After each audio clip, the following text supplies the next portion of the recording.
Also in Washington, President Trump delivered his first address to a joint session of Congress since returning to the White House. And 44 days into his second term, he made headlines on everything from the war in Ukraine to tariffs during a record 1 hour and 40-minute address. And as you'd imagine, reaction was largely split along party lines, with several Democrats walking out and the sergeant at arms even removing one member during the speech.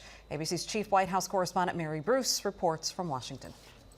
Hey, good morning. Well, this was the longest address to Congress in history, but it was also one of the most combative. For 100 minutes, the president lauding his flurry of actions in office so far, with the full support of his party enthusiastically united behind him. But it didn't take long for the deep divisions in this country to be on full display.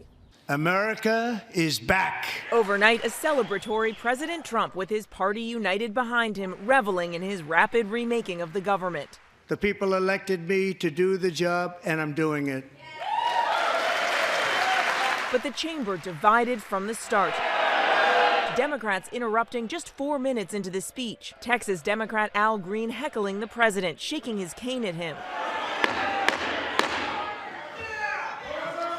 Members are directed to uphold and maintain decorum in the House. Speaker Mike Johnson stopping the speech, ordering Green be removed from the chamber. Democrats spent the evening largely in their seats, waving signs of protest, some even walking out. With the economy top of mind for so many, the president defending his sweeping new tariffs, just hours after sparking a trade war with the country's biggest trading partners, Canada, Mexico, and China, sending the markets reeling. Trump making clear he sees tariffs not just as a temporary negotiating tactic, but a tool to enrich the country. Tariffs are not just about protecting American jobs.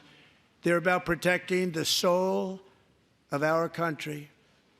Tariffs are about making America rich again and making America great again. But economists warn they will lead to increased prices. Trump nodding to the potential economic pain the tariffs may cause. There'll be a little disturbance, but we're okay with that.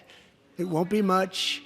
And promising to put in place reciprocal tariffs on April 2nd. Whatever they tariff us, other countries, we will tariff them. The speech coming just days after the president berated Ukrainian President Zelensky in that explosive Oval Office meeting. Trump scolding him for not being grateful enough for U.S. support, telling him he doesn't hold the cards. But overnight, Trump striking a conciliatory tone, saying he received a letter from Zelensky saying Ukraine is ready to come to the negotiating table and achieve lasting peace. I appreciate that he sent this letter, just got it a little while ago. Simultaneously, we've had serious discussions with Russia and have received strong signals that they are ready for peace. Wouldn't that be beautiful? Wouldn't that be beautiful? And he launched an all-out sales pitch for his efforts to take on the federal bureaucracy and slash spending. The man in charge of Doge, Elon Musk, there in the chamber, getting a standing ovation from Republicans, responding with a salute. And on immigration, the president touting a decline in border crossings. We quickly achieved the lowest numbers of illegal border crossers ever recorded. Thank you.